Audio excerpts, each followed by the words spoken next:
नमस्कार, स्वागत आहे. आज आपण मल्टिपल मायलोमा या विषयाबद्दल बोलणार आहोत. एकदम सोप्या भाषेत, जेणेकरून या आजाराविषयीची प्रत्येक गोष्ट अगदी स्पष्टपणे समजून घेता येईल. हे अगदी खरं आहे.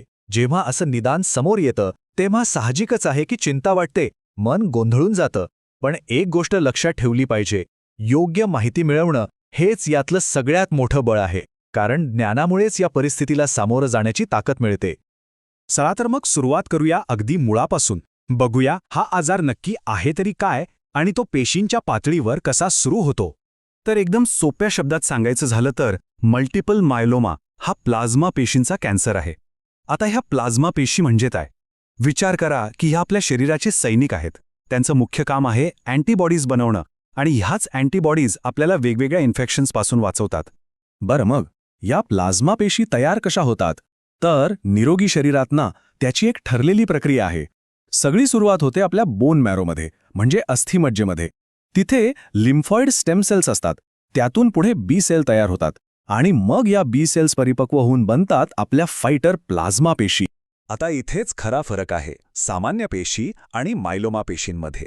बघा, सामान्य प्लाझ्मा पेशी आपलं काम करतात, इन्फेक्शनशी लढतात आणि एकदा काम झालं की त्या मरून जातात.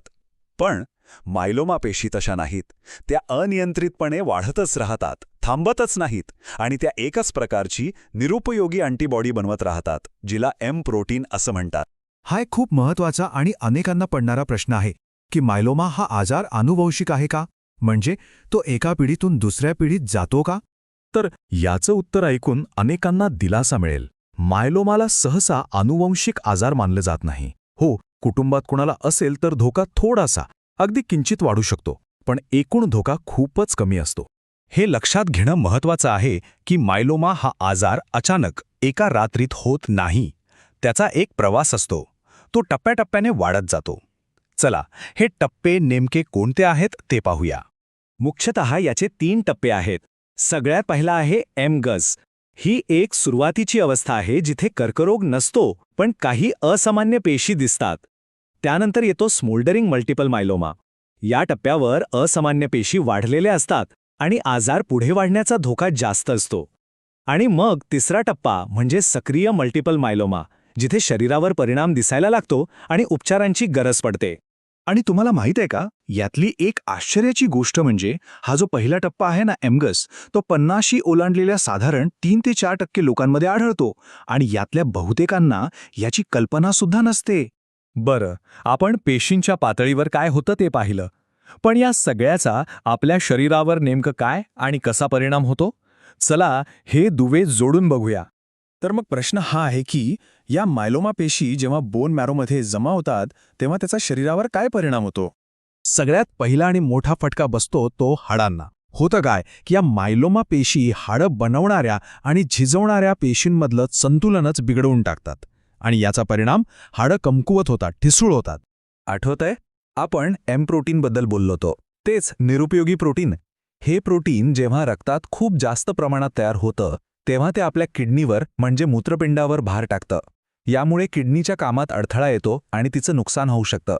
आता विचार करा, बोन मॅरो हे रक्तपेशी बनवणारे कारखान्यासारखं आहे. पण जर या कारखान्यात मायलोमा पेशींची गर्दी झाली तर लाल रक्तपेशी बनवायला जागाच उरणार नाही, बरोबर? आणि याचमुळे लाल रक्तपेशी कमी तयार होतात आणि त्यालाच आपण ॲनिमिया म्हणतो, ज्यामुळे थकवा आणि अशक्तपणा जाणवतो. आणि त्याच गर्दीमुळे चांगल्या निरोगी पांढऱ्या पेशींची संख्या पण कमी होते. या पेशी आपल्या शरीराची रोगप्रतिकारक शक्ती असतात.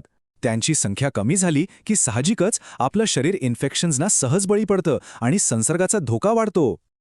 ओके, तर आपण पाहिलं की मायलोमामुळे शरीरावर काय काय परिणाम होतात. मग डॉक्टर या आजाराचं निदान नक्की कसं करतात? ते कोणते सुगावे किंवा निकष वापरतात? हो, त्यासाठी काही विशिष्ट निकष आहेत. डॉक्टर काही ठराविक गोष्टी तपासतात आणि या गोष्टी लक्षात ठेवायला सोप्या जाव्यात म्हणून त्यांना 2 नावं दिली आहेत. एक आहे CRAB आणि दुसरं आहे SLIM. चला बघूया यांचा अर्थ काय आहे. सुरुवात करूया CRB पासून. हे निकष शरीराच्या अवयवांवर झालेल्या परिणामांबद्दल सांगतात. यातला C म्हणजे रक्तातील कॅल्शियमची वाढलेली पातळी, R म्हणजे रिनल म्हणजेच किडनीच्या कार्यात अडथळा, A म्हणजे ॲनिमिया म्हणजेच रक्ताची कमतरता आणि B म्हणजे बोन म्हणजेच हाडांचे नुकसान. या 4 पैकी एक जरी निकष पूर्ण झाला तर ते सक्रिय मायलोमाचं लक्षण मानलं जातं. याचाच अर्थ आता उपचारांची गरज आहे. आता बघूया SLIM निकष. हे उच्च जोखमीचे बायोमार्कर्स आहेत. म्हणजे जरी CRA निकष दिसत नसले तरी या गोष्टींवरून आजाराचं निदान होऊ शकतं.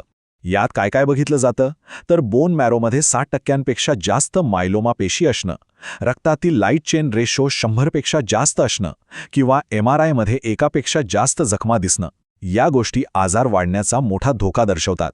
तर मग या सगळ्याचा निष्कर्ष काय? CRAB आणि SLM सारख्या संज्ञा जरी सुरुवातीला किचकट वाटल्या तरी त्या समजून घेणं खूप महत्त्वाचं आहे.